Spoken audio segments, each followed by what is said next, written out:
Rochester City Councilman Adam McFadden isn't commenting on the charges against Rochester Housing Authority Board Chairman George Moses. U.S. Attorney for Western New York James Kennedy says Moses is accused of lying to the FBI about contracts with McFadden's company, Caesar Development. The reason his name is included in there at this point is simply because he's part of the story, so to speak. Moses has pleaded not guilty. Federal prosecutors say in 2015, Moses urged the RHA board to approve a $300,000 loan from the RHA to the Rochester Housing Charities to hire a political consulting firm. The firm allegedly passed 75% of those funds to McFadden's company. Kennedy alleges Moses made 4 false statements to the FBI about the contracts.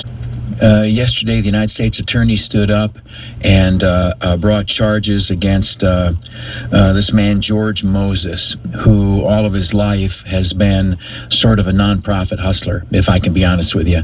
There's a lot of that goes on around here. And to be honest with you, many of these nonprofits and neighborhood organizations exist to facilitate people's hustle, right? That's how they make their money.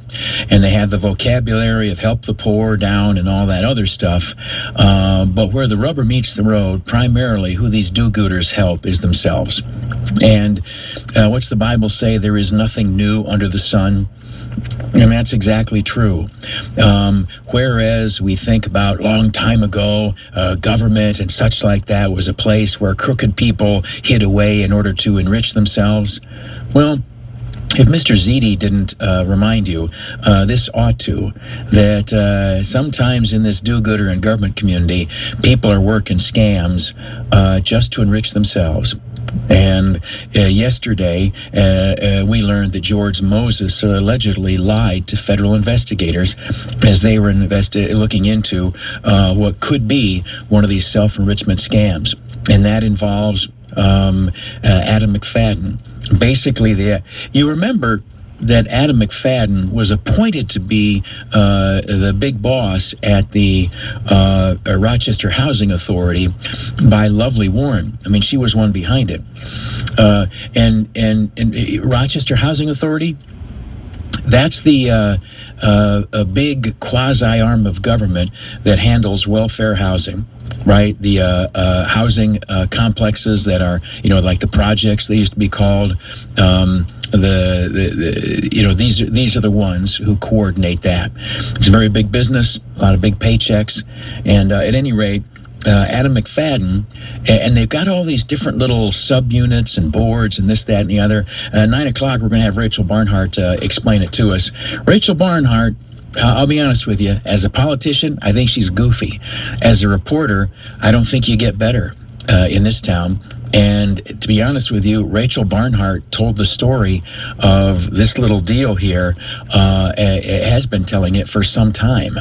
And at any rate, she'll just walk us through it very quickly. But briefly, what transpired basically is that Adam McFadden, after he is pushed out of the Rochester Housing Authority because the federal government says, lovely, honestly, you can't do that. So he was pushed out. But then he seems to have contacted some lady down in Washington, and she formed this supposed lobbying group of sorts. And then this subsidiary of the Rochester Housing Authority, it hired this lady. It was her only client ever. And it paid her an awful lot of money to go lobby for it or something like that. And then 75% of that money was then directly passed to a little company that Adam McFadden had started, which I don't know if we have any evidence of ever doing anything whatsoever. But it did get that pass-through. And let me tell you this. Pass-through always ought to get your attention because crap passes through a goose. And that's the cleanest thing involved in the phrase pass-through. Because what it certainly looks like is that some scheme was concocted wherein Adam McFadden spoke with this lady to create this business for the sole purpose of laundering a little bit of money, moving it from the federal housing dollars meant to take care of poor people into the pocket of Adam McFadden. Now, none of that is alleged to be criminal yet. and it may not ever be. But, I got this big schnozola right here, and some things just friggin' stink. And to be honest with you, that just kind of friggin' stinks.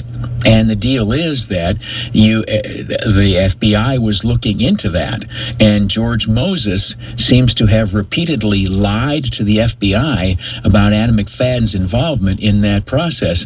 I wonder why that was.